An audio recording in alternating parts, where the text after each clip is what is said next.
Hi friends, ನಾನು ನಿಮಗೆ ಈ ದಿನ ಟೆಲಿಲಾ ಸೇವೆ ಹೇಗೆ ಮಾಡೋದು ಅನ್ನೋದು CSC ಪೋರ್ಟಲಲ್ಲಿ ಹೇಳಿಕೊಡುತ್ತೇನೆ. ಮೊದಲಿಗೆ ನೀವು CSC ಪೋರ್ಟಲ್ ನಿಮ್ಮ ID ಹಾಕಿ ಲಾಗಿನ್ ಆಗಬೇಕು. ಆಮೇಲೆ ಡ್ಯಾಶ್ಬೋರ್ಡ್ ಸರ್ಚಲ್ಲಿ ನೀವು ಟೆಲಿಲಾ ಅಂತ ಟೈಪ್ ಮಾಡಬೇಕು. ಟೆಲಿಲಾ ಅಂತ ಟೈಪ್ ಮಾಡಿದಾಗ ನಿಮಗೆ ಲಾಗಿನ್ ID ಓಪನ್ ಆಗುತ್ತೆ. ಡ್ಯಾಶ್ಬೋರ್ಡಲ್ಲಿ ನೀವು ಲಾಗಿನ್ ಮೇಲೆ ಕ್ಲಿಕ್ ಮಾಡಿದಾಗ ನಿಮಗೆ ಇನ್ನೊಂದು ಲಾಗಿನ್ ಅಂತ ಕೇಳುತ್ತೆ. ಲಾಗಿನ್ ಅಂತ ಕೇಳಿದಾಗ ಅಲ್ಲಿ ಸೆಲೆಕ್ಟ್ ರೂಲ್ ಅಂತ ಕೇಳುತ್ತೆ. ನೀವು VLA ಇದ್ದರೆ VLA ಅಂತ ಕೊಡಬೇಕು. ಚೆಕ್ ಬಾಕ್ಸಲ್ಲಿ ಕ್ಲಿಕ್ ಮಾಡಿ CSC ಕನೆಕ್ಟ್ ಮೇಲೆ ಕ್ಲಿಕ್ ಮಾಡಬೇಕು. ಕ್ಲಿಕ್ ಮಾಡಿದಾಗ ನಿಮಗೆ ಟೆಲಿಲಾ ಡ್ಯಾಶ್ಬೋರ್ಡ್ ಓಪನ್ ಆಗುತ್ತೆ. ಟೆಲಿಲಾ ಡ್ಯಾಶ್ಬೋರ್ಡ್ ಓಪನ್ ಆದಾಗ ಈಗ ನೀವು ಏನು ಮಾಡಬೇಕಪ್ಪ ಅಂತಂದರೆ ಅದರಲ್ಲಿ ನೀವು ಮೊದಲಿಗೆ ಕೇಸ್ ಆ್ಯಡ್ ಮಾಡೋದಿರುತ್ತೆ. ಕೇಸ್ ಆ್ಯಡ್ ಯಾವ ಥರ ಮಾಡಬೇಕಪ್ಪ ಅಂತಂದರೆ ನಿಮಗೆ ಅಲ್ಲಿ ಕಾಣಿಸ್ತಾ ಇರೋದು ಬೆನಿಫಿಷರಿ ಲಿಸ್ಟ್ ಅಂತ ಕಾಣುತ್ತೆ. ಅಲ್ಲಿ ಆ್ಯಡ್ ಬೆನಿಫಿಷರಿ ಅಂತ ನೀವು ಕ್ಲಿಕ್ ಮಾಡಬೇಕು. ಆ್ಯಡ್ ಬೆನಿಫಿಷರಿ ಅಂತ ಕ್ಲಿಕ್ ಮಾಡಿದಾಗ ನೀವು ಯಾವ ಗ್ರಾಹಕರದ್ದು ಕೇಸ್ ಆ್ಯಡ್ ಮಾಡಬೇಕು ಅವರ ಹೆಸರು ಮತ್ತು ಅವರ ಮೊಬೈಲ್ ನಂಬರು ಇಲ್ಲಿ ಟೈಪ್ ಮಾಡಬೇಕು. ಈಗ ನನಗೆ ಬೇಕಾಗಿರೋದು ಅವ್ರ ಹೆಸರು ಮತ್ತು ಅವ್ರ ಮೊಬೈಲ್ ನಂಬರು ನಾನು ಹಾಕ್ತೀನಿ. ಮೊಬೈಲ್ ನಂಬರ್ ಹಾಕಿ ಜನರೇಟ್ OTP ಅಂತ ಅಂದಾಗ ಅವರಿಗೊಂದು OTP ಬರುತ್ತೆ. ಆ OTP ಹಾಕಿ ನೀವು ಸಬ್ಮಿಟ್ ಕೊಡಬೇಕು. ಸಬ್ಮಿಟ್ ಕೊಟ್ಟಾಗ ನಿಮಗೆ ಅವ್ರದ್ದು ಡ್ಯಾಶ್ಬೋರ್ಡ್ ಓಪನ್ ಆಗುತ್ತೆ. ಪೋರ್ಟಲ್ ಓಪನ್ ಆದಲ್ಲಿ ನೀವು ಜನರು ಹಾಕಬೇಕು ಮತ್ತು ಅವರು ಡೇಟ್ ಆಫ್ ಬರ್ತ್ ಹಾಕಬೇಕು. ಡೇಟ್ ಆಫ್ ಬರ್ತ್ ಹಾಕಿದ ತಕ್ಷಣ ನಿಮಗೆ ಅವ್ರದ್ದು ಏನಪ್ಪ ಅಂತಂದ್ರೆ ಪಾಸ್ವರ್ಡ್ ಕೇಳುತ್ತೆ. ಅಲ್ಲಿ ಒಂದು ಪಾಸ್ವರ್ಡ್ ನೀವು ಕ್ರಿಯೇಟ್ ಮಾಡ್ಕೊಂಡು ಇಡಬೇಕು. ಈಗ ನೀವು ಯಾವ ಗ್ರಾಹಕರದ್ದು ಮಾಡ್ತಾಯಿದ್ದೀರೋ ಆ ಗ್ರಾಹಕರದ್ದು ಒಂದು ಪಾಸ್ವರ್ಡ್ ನೀವು ಸೆಟ್ ಮಾಡಿ ಇಟ್ಕೋಬೇಕು.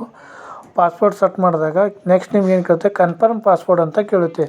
ಮೊದಲಿಗೆ ಏನು ಹಾಕಿರ್ತೀರೋ ಅದೇ ಪಾಸ್ವರ್ಡನ್ನು ಇನ್ನೊಂದು ಸಲ ನೀವು ಪಾಸ್ವರ್ಡ್ ಹಾಕಿ ಕನ್ಫರ್ಮ್ ಅಂತ ಕೊಡಬೇಕು. ಕನ್ಫರ್ಮ್ ಅಂತ ಕೊಡಿದಾಗ ನೆಕ್ಸ್ಟ್ ನಿಮ್ಗೆ ಏನು ಡೀಟೇಲ್ಸ್ ಕೇಳುತ್ತೆ ಅಂತಂದರೆ ಅವ್ರ ಫಾದರ್ ನೇಮ್ ಕೇಳುತ್ತೆ. ಅಂದರೆ ಅವ್ರ ತಂದೆಯವ್ರ ಹೆಸರು. ಯಾರು ನೀವು ಮಾಡ್ತಾಯಿದ್ದೀರ ಅಥವಾ ಗಂಡ್ಸು ಮಕ್ಕಳದ್ದು ಮಾಡ್ತಾಯಿದ್ದೀರ ಬಾಯ್ಸ್ದು ಅಂತಂದರೆ ನೀವು ಅವ್ರ ತಂದೆ ಹೆಸರು ಹಾಕಬೇಕು. ಒಂದು ವೇಳೆ ನೀವು ಅವ್ರದ್ದು ಲೇಡೀಸ್ ಮಾಡ್ತಾಯಿದ್ರೆ ಅವ್ರದ್ದು ಹೆಣ್ಮಕ್ಳ ಹೆಸರು ಹಾಕಬೇಕು.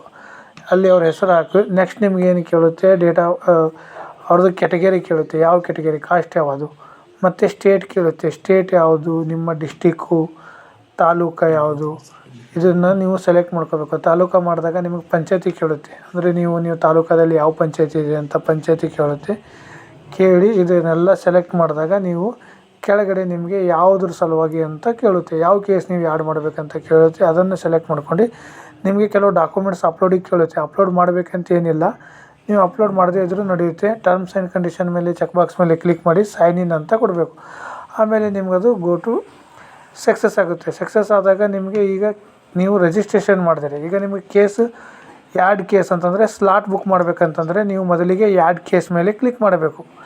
ಆ್ಯಡ್ ಕೇಸ್ ಮೇಲೆ ಕ್ಲಿಕ್ ಮಾಡಿದಾಗ ನೆಕ್ಸ್ಟ್ ಸ್ಟೆಪ್ ಬರುತ್ತೆ. ಆ್ಯಡ್ ಕೇಸ್ ಮೇಲೆ ಕ್ಲಿಕ್ ಮಾಡಿ ನಿಮಗೆ ಏನಿದೆ, ಯಾವ ಸಮಸ್ಯೆ ಅಂತಂದು ಅದ್ರ ಪ್ರಾಬ್ಲಮ್ಸ್ ಹಾಕಬೇಕು. ಈಗ ನಾನು ಆಕ್ಸಿಡೆಂಟಲ್ ಕೇಸ್ ಅಂತ ಹಾಕ್ತೀನಿ. ನಂಗೆ ಗೊತ್ತಿರೋದು ಆಕ್ಸಿಡೆಂಟಲ್ ಕೇಸಲ್ಲಿ ಯಾವ ಪ್ರಕಾರ ಅಂತ ಕೇಳುತ್ತೆ. ಅದರಲ್ಲಿ ಟೈಪ್ ಅಂದರೆ ನಾನು ಮೋಟ್ರ್ ಸೈಕಲ್ ಅಂತ ಹಾಕ್ತೀನಿ. ಮೋಟ್ರ್ ಸೈಕಲ್ ಅಂತ ಹಾಕಿದಾಗ ನಿಮಗೆ ಟೈಪ್ ಕೇಳುತ್ತೆ. ಅದನ್ನು ಕಾಲಿಂಗ್ ಬೇಕಾ ಅಥವಾ ವಿಡಿಯೋ ಕಾಲಿಂಗ್ ಬೇಕಾ ಅಂತ.